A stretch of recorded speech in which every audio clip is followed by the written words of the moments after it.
आज के इस वीडियो में हम क्वेश्चन नंबर 20 को सॉल्व करने वाले हैं। क्वेश्चन नंबर 20 है 6x minus 2/5 equal to 2x minus 1/3। ठीक है, आप इसको फॉलो कर सकते हैं, क्वेश्चन मिला सकते हैं और जैसे आंसर बताया जा रहा है उसको फॉलो कर सकते हैं। ठीक है, सबसे पहले ये जो पार्ट है और ये जो पार्ट है इसको हम इधर लेके आएंगे। ठीक है, दिमाग में ऊपर लीजिए 6x माइनस 2/5 है, तो ये पूरा का पूरा जो ब्रैकेट में करके देखिए, तो ये जो है इधर आएगा तो माइनस के साथ आएगा 2x माइनस 1/3।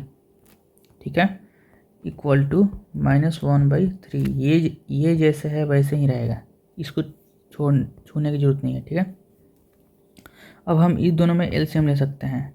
एलसीएम लेने के लिए आपको क्या करना होगा, एलसीएम ऐसे लिए जाते हैं तो आप एलसीएम लीजिए, 5 3 15। ठीक है, अब ये जो 5 है, ये 5 जो है इसको डिवाइड करेंगे तो आएगा हम लोग के पास 3 और ये 3 इससे मल्टीप्लाई होगा, इसीलिए हम इसको लिखेंगे 3 6x माइनस 2। ठीक है, माइनस अब ये 3 है और ये 15 है, इसको डिवाइड करेंगे तो आएगा 5, तो इसको डिवाइड करेंगे तो इसको लिखेंगे 5 2x माइनस 1। ठीक है, इक्वल टू माइनस 1/3 ऐसे रहने दीजिए। अब इसको हम लोग करते हैं सॉल्व।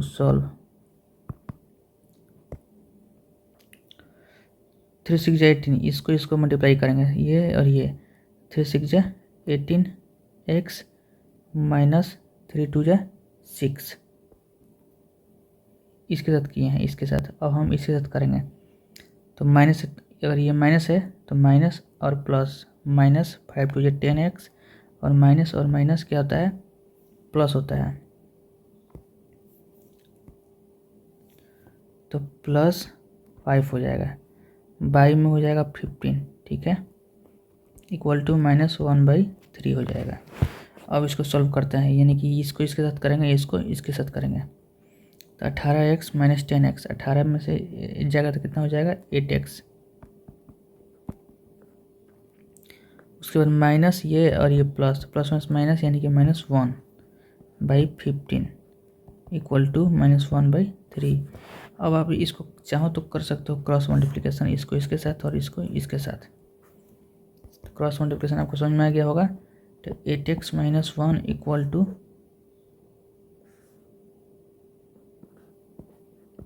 इसके साथ 3 गुणा हो जाएगा और ये 15 है तो 15 गुणा माइनस 1 हो जाएगा।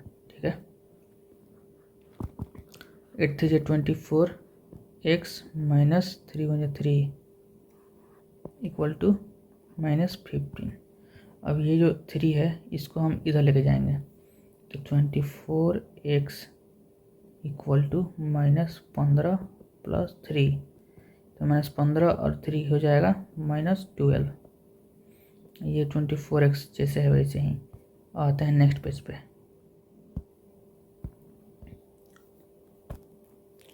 नेक्स्ट पेज में है कि x इक्वल टू माइनस 12/24। ठीक है, ये हम कटा रहे हैं तो ये 1 बार में, ये 2 बार में कट जाएगा, यानी कि x इक्वल टू माइनस 1/2। ये है आपका आंसर। अब हम करेंगे चेक के लिए आते हैं ऊपर। चेक में दिया है कि चेक में आपका क्वेश्चन जो है वो LHS में क्वेश्चन दिया है, उसको लिख लेते हैं पहले। 6x माइनस 2/5 यही है LHS का क्वेश्चन। इस पे हम वैल्यू पुट करेंगे, ये वाला x वाला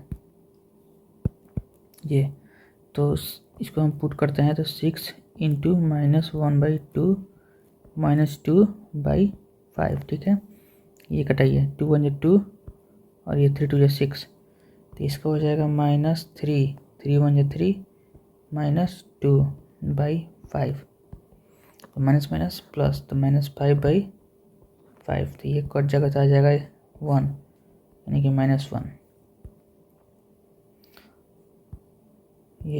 ये था LHS, अब आएगा RHS। ठीक है, RHS में देख लेते हैं क्या आ रहा है। RHS में आपका क्वेश्चन क्या है, RCS में आपका क्वेश्चन मिल जा रहा है 2x माइनस 1/3 माइनस 1/3, ठीक है।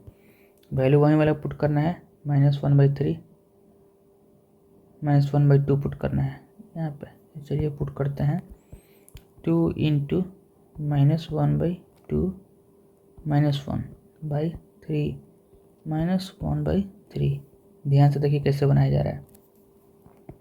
इक्वल टू, ये 2 से 2 कट गया तो अब आ रहा है -1 बच रहा है और ये -1, तो -1 × -1, ये -1 -1 हो जाएगा, ठीक है, /3, क्योंकि ये -1 जो है ये इसके साथ करेंगे तो -1, ये ऑलरेडी -1 जो है वो यहाँ पे आ जाएगा, -1/3 आ जाएगा। तो ये देखिए -1 माइनस प्लस, तो 1 1 2 होता है, 2 माइनस में हो जाएगा /3 या -1/3, ठीक है। इसको सॉल्व करते हैं, 3 - 2 - 1, तो ये हो जाएगा माइनस माइनस प्लस, -3/3 कट गया तो 1, यानी कि आ गया -1, और ऊपर में भी कितना आया था यहाँ पे -1। तो आपका RHS जो है और LHS एक दूसरे से बराबर हो गया, इसलिए LHS इक्वल टू RHS, जिसको हम लोग बोलते हैं प्रूव्ड, ठीक है, प्रूव्ड हो गया। अब आते हैं क्वेश्चन नंबर 21। तो क्वेश्चन नंबर 1 में आपका जो क्वेश्चन है वो है z - 1/3 इक्वल टू 1 + 2 z - 2/4, ठीक है। इसको सॉल्व करने के लिए बहुत ही आसान तरीका है, जैसे मैं पहले बता रहा हूँ वही वाला चीज़ है। क्या करना है देखते रहिए ध्यान से, z - 1/3 है इक्वल टू, इसको हम ले लेंगे LCM, तो ये 4 हो जाएगा, इसके नीचे हमेशा 1 रहता है, तो 4 × 1 = 4 प्लस z - 2, ठीक है। ये हो जाएगा z - 1/3 इक्वल टू, ये देखिए ये वाला, ये 4 और ये 2 करेंगे, ठीक है। तो 4 और 2 को कर दिए तो हो जाएगा 2, 4 में से 2 जाएगा 2, अब प्लस z/4, ये है। अब आपको करना होगा क्रॉस मल्टीप्लिकेशन, कर सकते हैं इस 4 को इसके साथ और इस 3 को इसके साथ, यानी कि 4 z - 1 equal to 3 2 plus z या z + 2। बात सही है, गलत कुछ नहीं है, सही आएगा। इसका टेंशन नहीं लेना है, z + 2 लिखिए या 2 + z लिखिए। 4z मल्टीप्लाई करते हैं इस 4 को z से और इसको 1 से, तो 4z का 4z, 4 का 4 इक्वल टू, इसको ऐसे ही 3 2 × 6, 3 2 × 6 करना है ये वाला, और 3z + 3z। अब देखिए z वाला को एक साइड और इस 4 को एक साइड करेंगे, तो 4z - 3z इक्वल टू 6 + 4 हो जाएगा, तो ये हो जाएगा -z, एक 4 1 में से 1 z हो जाएगा, तो 1 लिखते नहीं है तो सिर्फ -z लिख देंगे, और 6 + 10, 6 + 4 हो जाएगा, तो वो हो जाएगा 10।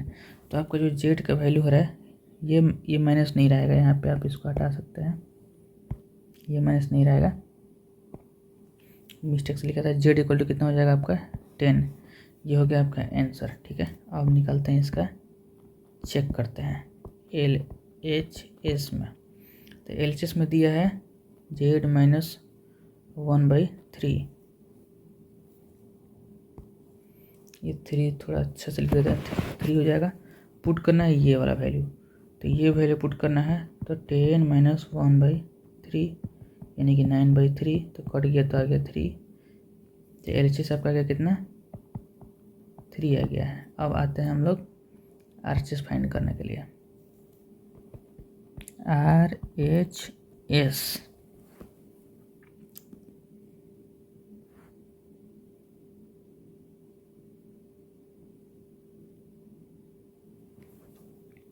RHS में आपका जो क्वेश्चन है वो था 1 प्लस जेड माइनस 2/4, ठीक है। तो 1 प्लस ये इक्वल टू को साइन देते रहिए, जेड की जगह पर 10 पुट करिए, -2 करिए, 4 करिए, इक्वल टू 1 प्लस 10, 2 गया 8, 4 2 8, ठीक है। और ये हो जाएगा 1 बार में। ध्यान से समझ लीजिए, ये 1 प्लस 2,